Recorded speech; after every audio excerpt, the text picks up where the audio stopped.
Assalamualaikum warahmatullahi wabarakatuh. Bertemu kembali dengan Ibu Rama dalam mata pelajaran Sejarah Indonesia. Kali ini kita akan membahas tentang teladan para tokoh. Silakan disimak ya. Di sini ada beberapa tokoh yang akan kita bahas. Yang pertama adalah tokoh-tokoh dari Papua. Di sini ada 3 tokoh yang akan kita bahas. Yang pertama itu adalah, kalian tahu ini siapa? Foto yang ada di slide. Ini adalah Bapak Frans Kaisiepo. Ini adalah tokoh Papua yang peranannya sangat besar. Awalnya menggagas Partai Indonesia Merdeka tahun 1946 dan ditunjuk oleh Belanda untuk mewakili Netherlands New Guinea untuk menjadi perwakilannya di konferensi Malino. Seperti itu.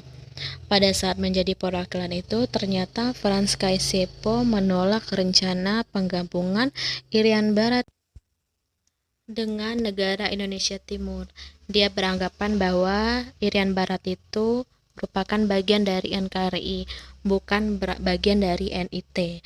Kemudian Frans Kaisiepo juga mempunyai ide mengganti nama Papua menjadi Irian, yang kepanjangannya adalah Ikut Republik Indonesia Anti Netherlands, seperti itu. Berikutnya merancang perlawanan rakyat Bia terhadap Belanda. Karena Frans Kaisiepo ini sangat tidak suka dengan cara Belanda mendirikan negara-negara boneka, negara-negara bagian untuk memecah belah NKRI. Kemudian Frans Kaisiepo juga berperan penting dalam kembalinya Irian Barat ke pangkuan NKRI. Dia juga berperan besar dalam menyukseskan Pepera, penentu pendapat rakyat yang nantinya akan menjadi dasar bahwa Irian Barat ini akan masuk bagian dari NKRI, seperti itu. Frans Kaisiepo ini ditetapkan pemerintah sebagai pahlawan nasional pada tahun 1993. Lalu selanjutnya yaitu tokoh berikutnya yaitu Silas Papare. Silas Papare ini juga berperan penting juga seperti Frans Kaisiepo. Dia berjuang untuk Irian Barat untuk menjadikan bagian NKRI, seperti itu. Dia membentuk Komite Indonesia Merdeka, membentuk Partai Kemerdekaan Irian Indonesia, kemudian mendirikan Badan Perjuangan Irian di Yogyakarta. Dia juga sepaham dengan Frans Kaisiepo, tidak menyukai terhadap Belanda. Lanjut, selanjutnya yaitu Martin Inde. Martin Inde ini juga pahlawan nasional yang berasal dari Papua.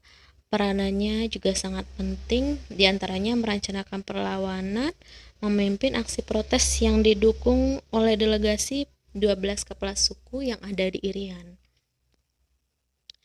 Dia juga menyampaikan Piagam Kota Baru yang berisi mengenai keinginan penduduk Papua untuk tetap bersatu dengan NKRI. Dia mendapatkan gelar pahlawan nasional pada tahun 1993. Lalu lanjut berikutnya adalah tokoh Raja Pemersatu. Di sini ada 2, yaitu yang pertama itu Sri Sultan Hamengkubuwono IX menyatakan Kesultanan Yogyakarta bagian dari RI pada tahun 1945 pada saat Presiden Soekarno mengumumkan proklamasi, disambut baik oleh Sri Sultan Hamengkubuwono IX dan memutuskan untuk mendukung Presiden Soekarno dalam memimpin NKRI, seperti itu.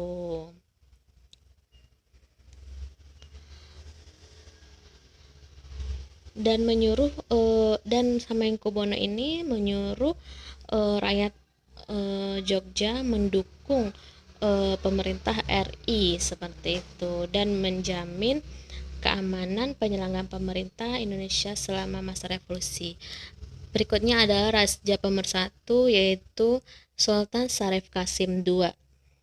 Dia menyatakan dukungan kesetiaannya terhadap Indonesia dan menyumbangkan uang sebanyak 13 juta golden untuk perjuangan rakyat Indonesia seperti itu.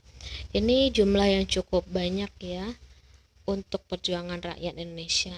Jadi beliau memberikan semuanya, hartanya untuk perjuangan rakyat Indonesia, serta mengajak raja-raja di Sumatera untuk memihak Republik Indonesia. Berikutnya adalah pejuang perempuan. Nah, ini adalah salah satu pejuang perempuan, mungkin baru kalian tahu, nanti kalian bisa cari lagi. Peranannya yaitu, oh ya, ini adalah Opu Dayang Risaju. Ini sebenarnya sudah ditetapkan menjadi pahlawan nasional. Sebenarnya adalah keluarga bangsawan loh, yang berasal dari Sulawesi Selatan, tetapi sangat amat mendukung perjuangan Indonesia.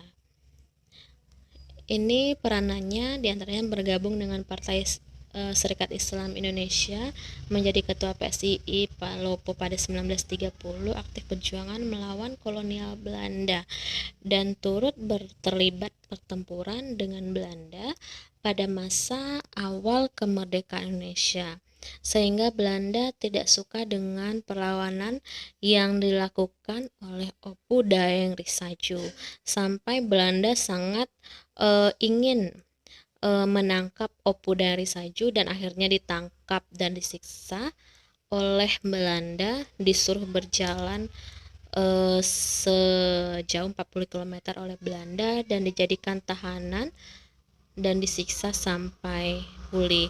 Dan dia perjuangannya cukup berat sebagai seorang perempuan, tetapi walaupun seorang perempuan, Opu Dayang Risaju ini memberikan seluruh jiwa raganya untuk perjuangan di Sulawesi.